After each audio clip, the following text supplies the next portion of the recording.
இன்னைக்கு வணக்கம். இன்னைக்கு நம்ம அஸ்வாஸ் ஹிஸ்டரி சேனல்ல என்ன பார்க்க போறோம்னா, தமிழ்நாட்டில் கிராம சபை கூட்டங்கள் அதை பத்தி பார்க்க போறோம். சட்டப்பேரவையில் கடந்த ஏப்ரல் 2022 ஏப்ரல் 22ஆம் தேதி தமிழக முதல்வர் மு.க. ஸ்டாலின் அவர்கள் விதி எண் 110 கீழ் பேசிய போது, தமிழகத்தில் கிராம சபை கூட்டங்கள் இனி ஆண்டுக்கு 6 முறை நடைபெறும் என அறிவித்தார்.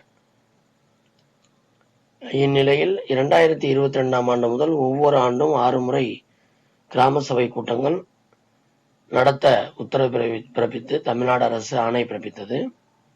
அது எந்தெந்த டேட் அப்படின்னா, 1வது கூட்டம் ஜனவரி 26 இந்திய குடியரசு நாள், 2வது மே 1 தொழிலாளர் நாள், 3வது ஆகஸ்ட் 15 இந்திய விடுதலை நாள், 4வது கூட்டம் அக்டோபர் 2 காந்தி ஜெயந்தி அன்று, 5வது கூட்டம் அதாவது மார்ச் 22 உலக நீர் நாள், தண்ணீர் தினம், 6வது கூட்டம் நவம்பர் 1 உள்ளாட்சி தினத்தன்று. இப்படி 6 முறை. அதே போல அதுக்கு முன்னால ஆண்டுக்கு 4 முறை என்ற நடைமுறையே இருந்து வந்தது. அடுத்ததா சேர்க்கப்பட்டது உலக தண்ணீர் தினமும் உள்ளாட்சி தினமும் புதிதாக சேர்க்கப்பட்டது. அந்த கூட்டத்துலதான் 600 ஊராட்சிகள்ல கிராம செயலகங்கள் கட்டப்படும் சொல்லி ஸ்டாலின் முதல்வர் அவர்கள் அறிவிச்சாங்க. அதுக்கடுத்து சிறப்பாக செயல்படக்கூடிய கிராமங்களை கண்டறிந்து மாவட்டத்திற்கு ஒரு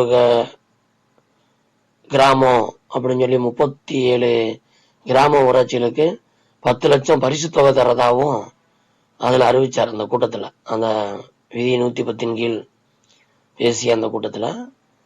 அப்புறம் உத்தமர் காந்தி விருது அந்த கிராமத்துக்கும் அந்த கிராம ஊராட்சி மன்ற தலைவருக்கும் கொடுக்கறதா அப்பயே அறிவிச்சாரு. உத்தமர் காந்தி விருது அப்படிங்கிறது ஊராட்சி மன்ற தலைவர்களுக்கு கொடுத்தது. அந்த இதுவும் கொடுத்தாங்க. அதே போல ஊராட்சி ஒன்றிய தலைவர்களுக்கு வாகனம், ஊராட்சி ஒன்றிய உறுப்பினர்களுக்கு அமர்வு படித்தொகை ஏற்கனவே இருந்தவிட 5 மடங்கா உயர்த்தி தரதாகவும் சொன்னார். இந்த செய்திகள் உங்களுக்கு டிஎன்பிஎஸ்சி தேர்வுகளுக்கு கண்டிப்பா பயன்படும்.